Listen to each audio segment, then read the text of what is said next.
Imana nishimwe ndaramukije muri hatandukanye. Uyu ni umunsi mwiza Imana kandi iduhaye ngo twongere twishimire muri yo, tuvuge ko Imana igira neza, Kristo ahabwa icyubahiro. Hanyuma uyu ni umunsi mwiza, umunsi wo kuwa kane, ni umunsi w'itariki 18 z'ukwezi kwa mbere 2024. Hanyuma uyu munsi tukaba turi ku munsi wacu wa 303 wa Commanding Your Day. Imana ishimwe. Uyu munsi turasoma muri Zaburi ibice 51 umurongo wa 7 kugeza kwa 9. Reka rero dusoma mu izina rya Yesu. Aravuga ngo dore naremanywe gukiranirwa, byaha nimo mama yambyariye. Dore ushaka ukuri ko mu mutima hataboneka, uzahamenyesha ubwenge. 9 akavuga ngo unyejeshe ezo ndera, unyuhagire ndaba umweru dushurubura. Amen, haleluya. Aya niyo magambo dushaka gusengeraho uyu munsi. Bibiliya iratubwiye ngo dore naremanywe gukiranirwa, byaha niho mama yambyariye. Haleluya. Ndabibutsa ko uku kwezi ari ukwezi ko gushima Imana, twicira bugufi, ukwezi kwa mbere. Imana ishimwe. Reka nkubwire muvandimwe, birashoboka ko nawe ufite icyo gitekerezo, birashoboka ko ufite iryo sengesho, birashoboka ko ufite ibyo ngibyo ubwira Imana ngo Mana ndaca bugufi imbere yawe. Mana, birashoboka ko gukiranirwa kwanjye kwavuye kure, birashoboka ko gukiranirwa kwanjye mfite kamere iva mu byaha, mfite kamere yo gukiranirwa. Ariko Mwami, birashoboka ko byaba bimeze bityo. Nubwo bimeze bityo, ntabwo wandeka. Bado uracyari Imana yanjye, bado uracyafite gukiranuka muri wowe, bado gukiranirwa nubwo kuri muri jewe, nubwo nabana konse mashereka. Mwami we, birashoboka ko byaba bimeze bityo. Ariko uyu mwanya Jehova, ndaguhamagaye kugira ngo data umbabarire, kugira ngo data umutima wanjye imbere yawe ukiranuke, umutima wanjye imbere yawe Mwami Imana yanjye umere nk'uko ushaka. Haleluya. Dore nuko ushaka gukiranuka ku mutima Mwami Imana yanjye. Birashoboka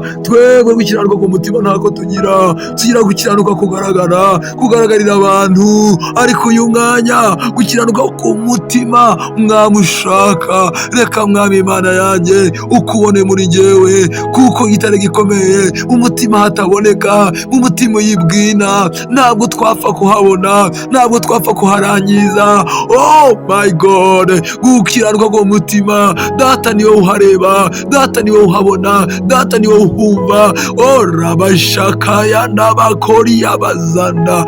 My God, gukiranuka ku mutima niwe uhamenya Mwami Imana yanjye. Niyo gitare gikomeye haba hadakiranutse, ndasaba munyeze shedo, unyeze shezo mundera, unyuhagire n'ukuri ndaba umweru kurusha urubura, unyuhagire n'ukuri ndaba umweru kurusha urubura, ndaba umweru kurusha ubwoya bw'intama. Rekaya n'abasa n'abakori y'abazanda, rekozikala bazana bashana ribashakara babo, rekaya n'abazana. Tugucire bugufi Mwami we muri kino gitondo, muri uno mugoroba, bitewe n'aho abantu bari. Mwuka wera, turaguhamagaye, turakwinginze kugira ngo Mwami uyu munsi wo kugirirwa neza nawe, umunsi w'amahoro nawe, umunsi w'imbaraga nawe, umunsi wo gukiranuka nawe, mu izina rya Yesu.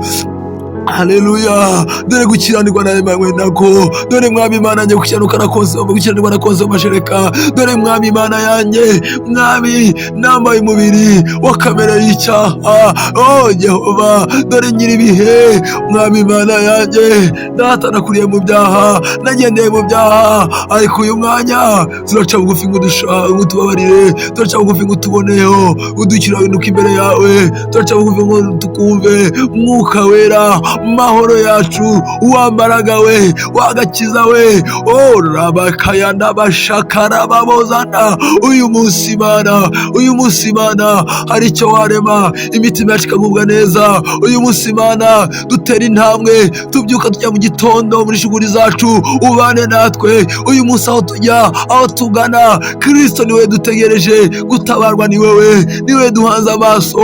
My God, rakaya n'abakeya n'abazana, rebasana baba, rikaya n'ababa, rekozi kabaya n'abakori abazana. Mwuka wera, twaguhwanya nande? Mahoro yacu, ninde Mana ihwanye nawe? Gakiza kacu, ninde Mana twakugereranya nawe? Nta nimwe muhwanye. Urabikwiriye gushimwa, urabikwiriye guhimbazwa. Nuhabwe icyubahiro mu izina rya Yesu. Tugushimye, tuguhimbaze, tuguciriye bugufi. Izina ryawe rihabwe icyubahiro, ni mu izina rya Yesu tubisenze kandi tubyizeye, amen. Umunsi wawe urarinzwe, Kristo Imana kumwe nawe. Ngaho senga, ngaho yizamure, ngaho yiha icyubahiro muri byose, ni mu izina rya Yesu tubisanze kandi tubyizeye, amen.